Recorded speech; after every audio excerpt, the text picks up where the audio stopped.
நீங்கள் பரிகாரம் செய்தாலும் பரிகாரம் செய்யாவிட்டாலும் கிரகங்கள் அது பாட்டுக்கு போயிட்டு இருக்கு. ஏன்னா கிரகங்களை வைத்து நாம் வாழ்க்கை கணிக்கிறோம், காலத்தை கணிக்கிறோமே தவிர கிரகங்களுக்கும் நமது வாழ்க்கைக்கும் தொடர்பு இல்லை. இருந்தாலும் நான் பூஜை செஞ்சு தான் சார் ஆவேன் அப்படின்னா பூஜை செய்யுங்க. ஆனால் உங்களுடைய பூஜைக்கும் இருக்கக்கூடிய சனிக்கும் தொடர்பு இல்லை. அப்போ கிரகங்களுக்கு பூஜை செய்ய தேவையில்லை. சரி, நான் கிரகங்களையும் நான் கடவுளாக மதிக்கிறேன். எல்லாத்துக்கும் கூடிய கடவுள் கிரகத்தில் இருப்பார் இல்லையா அப்படின்னா கண்டிப்பாக இருப்பார். அவருக்கு பூஜை செய்யலாமா? கண்டிப்பாக செய்யலாம். அது எப்போ செய்யலாம் அப்படின்னா பயிற்சிக்கு செய்யலாமா? ஆமா, சனி பயிற்சியாவது அதுக்கு நான் செய்யலாம்ல, தப்பு இல்லை அப்படின்னா கண்டிப்பாக செய்யலாம். நம்பிக்கை தானே வழிபாடு.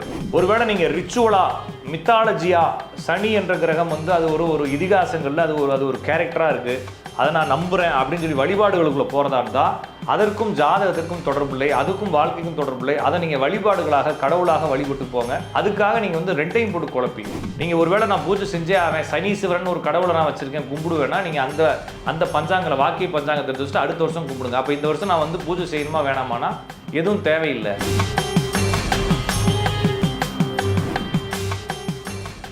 பக்தி கஃபே நேயர்கள் அனைவருக்கும் வணக்கம். நான் உங்கள் ஜோதிடன் ராஜநாடி காப்பா. மீண்டும் இந்த காணொளி வாயிலாக உங்களை சந்திப்பதில் மிகுந்த மகிழ்ச்சி. சமீபத்தில் ஒரு மிகப்பெரிய சிக்கல், சனி பயிற்சி நடந்துச்சா நடக்கலையா, பரிகாரம் பண்ணி காசு சம்பாதிக்கக்கூடிய அந்த பரிகாரம் பண்றவங்களுக்கும் பிரச்சனை, எனக்கு பிரச்சனை, உனக்கு பிரச்சனை, 7.5 வந்துருச்சு, 8.5 வந்துருச்சு, கண்டத்து சனி வந்துருச்சு, அட்டமத்து சனி வந்துருச்சு, இதுக்கு ஏதாச்சும் ஒரு பரிகாரத்தை பண்ணிடலாம்னு நினைக்கக்கூடிய ஜோதிடர்களுக்கும் ஜாதகர்களுக்கும் எல்லாருக்குமே சேர்ந்து பிரச்சனை. என்ன பிரச்சனைனா இந்த சனி மாறிச்சா மாறலையா, ஒரு 10 பேர் ஜாதகம் மாறிச்சுங்கிறாங்க, ஒரு 10 பேர் மாறலைங்கிறாங்கன்ற மாதிரி இந்த ஜோசியர்களுக்குள்ளேயும் இதுக்கு ஒரு முடிவு இல்லை. காரணம் என்ன, பஞ்சாங்கத்தை பற்றிய அறிவுகள் ஜோதிடர்களுக்கும் இல்லை. இப்போ எந்த ஜோசியர்ட்டையாச்சும் போய் இவ்வளோ மாநாடு நடத்துறாங்க இல்லைங்களா, நான் ஒரு சேலஞ்சாகவே சொல்கிறேன். இதை உலகத்தில் இருக்கக்கூடிய எல்லா ஜோசிய மாநாடு நம்ம ஊரில் தான் நடக்குது. எல்லாத்துக்கும் பட்டம் கொடுக்குறாங்க, பட்டமளிப்பு விழா நடத்துகிறாங்க, பட்டயம் கொடுக்குறாங்க, சீல்டு கொடுக்குறாங்க, விருதுகள் கொடுக்குறாங்க, எல்லாம் பண்ணுறாங்க. எந்த ஒரு மாநாட்டிலேயாச்சும் சூப்பரான சப்ஜெக்ட் வாக்கிய கணிதம் சிறப்பானதா, திருக்கணிதம் சிறப்பானதா, எது உண்மையானதுன்ற விவாதம் யாரும் பண்ணுறதே இல்லை. ஏன்னா பண்ணாங்கன்னா அடித்தளத்திலே கை வைக்கிற மாதிரி ஆகி போயிடும் இல்லைங்களா.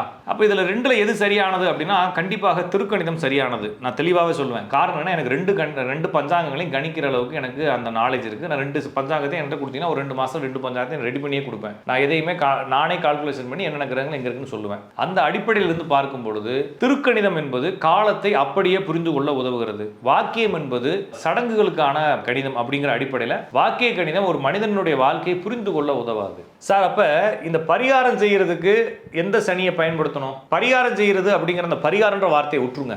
பூஜைகள் செய்வதற்கு எந்த சனியை பயன்படுத்தணும், வாக்கியத்தை பயன்படுத்தணுமா, திருக்கணிதத்தில் பயன்படுத்தணுமா? இன்னொரு விஷயம், இதற்கு முன்னால சனிக்கு ஏன் பூஜை செய்யணும்ன்ற கேள்வி இருக்கு இல்லையா. சனி என்ன கடவுளா அப்படின்னா சனீஸ்வரன் அப்படின்னா அது ஒரு சனீஸ்வரன்ல சைனை சரண்ன்றதான் சனியினுடைய பேர். சரியா புரிஞ்சுங்க, சைனை சரண். சைனை அப்படின்னா ஸ்லோ அப்படின்னு அர்த்தம். சரண்னா என்னன்னா நகர்பவர்னு அர்த்தம். அப்ப சுலோவாக நகர்பவரை சைனை சரண்னு சொன்னாங்க. இது மருவி சனீஸ்வரன்னா இவங்க ஆகிட்டாங்க. அப்ப ஈஸ்வரன் அப்படிங்கிறவர் எவ்வளவு பெரிய உயர்வானவர், அவரை கொண்டு போய் சனியோட இணைப்பதே தப்பு. சரி, அதை விட்டுருவோம். அப்ப கிரகங்களுக்கு பூஜை செய்ய தேவையில்லை. சரி, நான் கிரகங்களையும் நான் கடவுளாக மதிக்கிறேன். எல்லாத்துக்கும் கூடிய கடவுள் கிரகத்தில் இருப்பார் இல்லையா அப்படின்னா கண்டிப்பா இருப்பார்.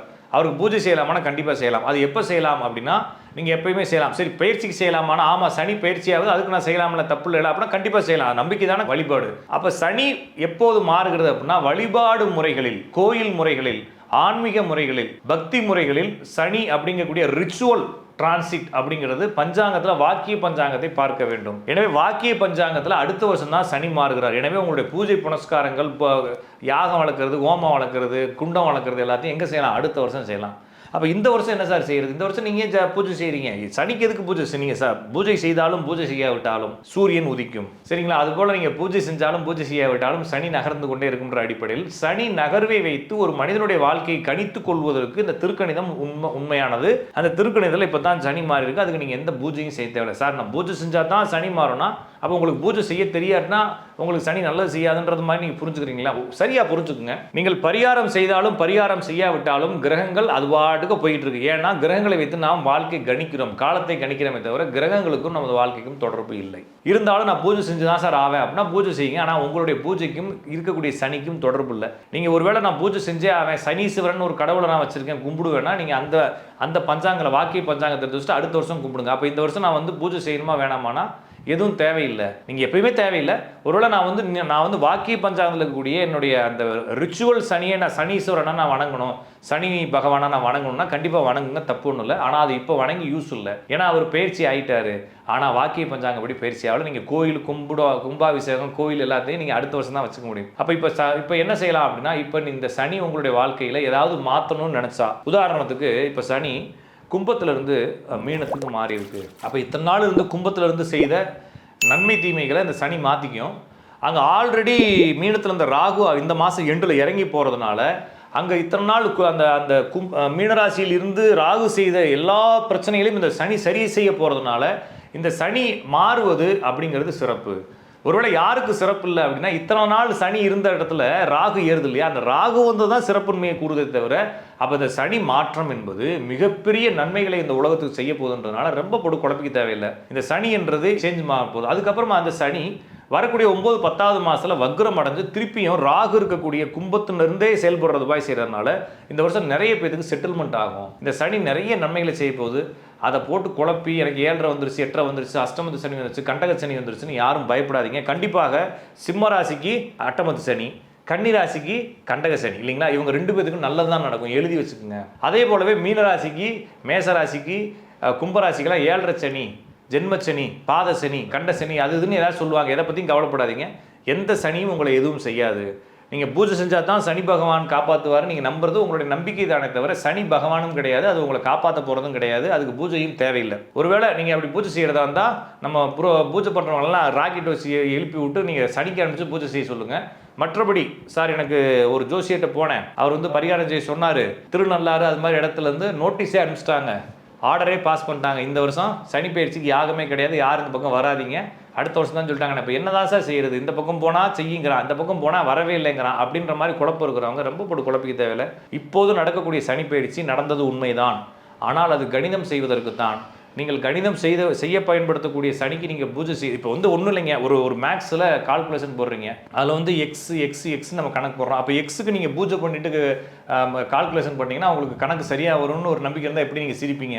அவங்களுக்கு புரியுதுங்களா இல்லைங்களா? ஒரு எக்ஸ்னு ஒரு பேப்பரில் எழுதி வச்சு அதை நைட்டெல்லாம் போய் பூஜை பண்ணி காலையில் 90 வச்சு அதுக்கு விளக்கெல்லாம் ஏற்றி வச்சுட்டு அடுத்த நாள் எக்ஸாம் எழுதினோம்னா அந்த எக்ஸ் பயன்படுத்தக்கூடிய கணிதங்கள்லாம் உங்களுக்கு சூப்பராக வரும்னா எப்படி நீங்கள் நம்ப மாட்டீங்க இல்லைங்களா? அது மாதிரியே நீங்கள் என்ன செய்றீங்கன்னா சனி அப்படிங்கக்கூடிய கிரகத்துக்கு நீங்கள் பூஜை பண்ணுங்க. சனி என்ற கிரகம் நாம் ஜாதகத்தில் பயன்படுத்தக்கூடியது கால கணிதம் தான். ஒருவேளை நீங்கள் ரிச்சுவலா மித்தாலஜியா சனி என்ற கிரகம் வந்து அது ஒரு இதிகாசங்களில் அது ஒரு கேரக்டராக இருக்குது, அதை நான் நம்புகிறேன் அப்படின்னு சொல்லி வழிபாடுகளுக்குள்ளே போகிறதா இருந்தால் அதற்கும் ஜாதகத்திற்கும் தொடர்பில்லை, அதுக்கும் வாழ்க்கைக்கும் தொடர்பில்லை. அதை நீங்கள் வழிபாடுகளாக கடவுளாக வழிபட்டு போங்க. அதுக்காக நீங்கள் வந்து ரெண்டையும் போட்டு குழப்பி இப்போ ஜோசிகாரங்கள்ட்ட தான் அந்த 2 சனியும் கையில் மாட்டிருக்கனால அந்த சனியை வச்சு நீங்கள் செய்கிறாங்க, சனி செய்தோ இல்லையோ சனியை வச்சு ஜோசிகாரங்க செய்கிறாங்கன்ற மாதிரி ரொம்ப போட்டு குழப்புறாங்க. அவங்களுடைய குழப்பம் எதற்காக வந்ததுன்னா அவங்களுக்கு சரியாக புரியல.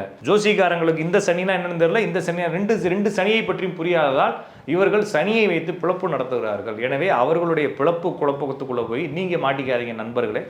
மக்கள் அனைவருக்கும் நான் சொல்றது ஒன்று தான், ஜாதகத்தில் வரக்கூடிய கிரகங்கள் என்பதும் நீங்கள் வழிபாடு செய்யக்கூடிய கிரகங்கள் என்பதும் வெவ்வேறானது.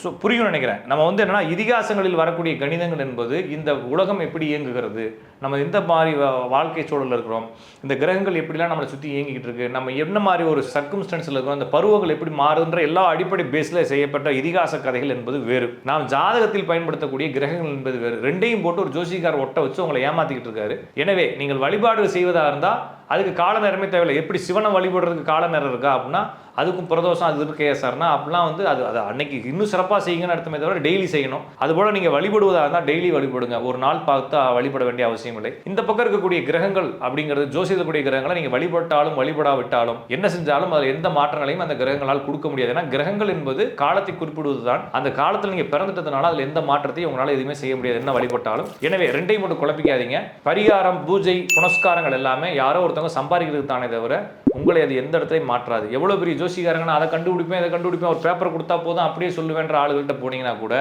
அந்த ஆள் என்ன செய்யறாரு, அப்போ ஏற்கனவே நான் இருக்கிறத கண்டுபிடிக்கிறேன்னு சொன்ன ஆளுக்கு எப்படி மாறாமல் இருக்கிறதுனால கண்டுபிடிக்கிறாரு. இவர் பூஜை செஞ்சு மாற்ற முடியுன்றதா எப்படி அவர் தான் கண்டுபிடிக்க மாட்டார், பூஜை செய்ய வழி கொடுப்பாரு. எனவே லாஜிக்காக புரிஞ்சுக்குங்க, ஜாதகம் ஜோதிடம் என்பது நமது வாழ்க்கை கண்டறிவதற்கான துறையை தவிர வாழ்க்கையை மாற்றி கொடுப்பதற்கான துறை அல்ல. ஏமாந்து போகாதீங்க, கவனமா இருங்க மக்களே. ஏன்னா இந்த வருஷம் நிறைய ஸ்கேம்ல மாட்டிக்கிறதுக்கு வாய்ப்பு இருக்கு, கொஞ்சம் கவனமா இருங்க. நன்றி, வணக்கம். நாம் இன்னும் நிறைய தகவல்கள் அடுத்தடுத்த வீடியோக்களில் சந்திப்போம். இந்த வீடியோ உங்களுக்கு பிடிச்சிருந்தா லைக் பண்ணுங்க, ஷேர் பண்ணுங்க, கமெண்ட் பண்ணுங்க. மறக்காம பெல் பட்டனை கிளிக் பண்ணிட்டு பக்தி கஃபே தமிழ் சேனலை சப்ஸ்கிரைப் பண்ணிடுங்க.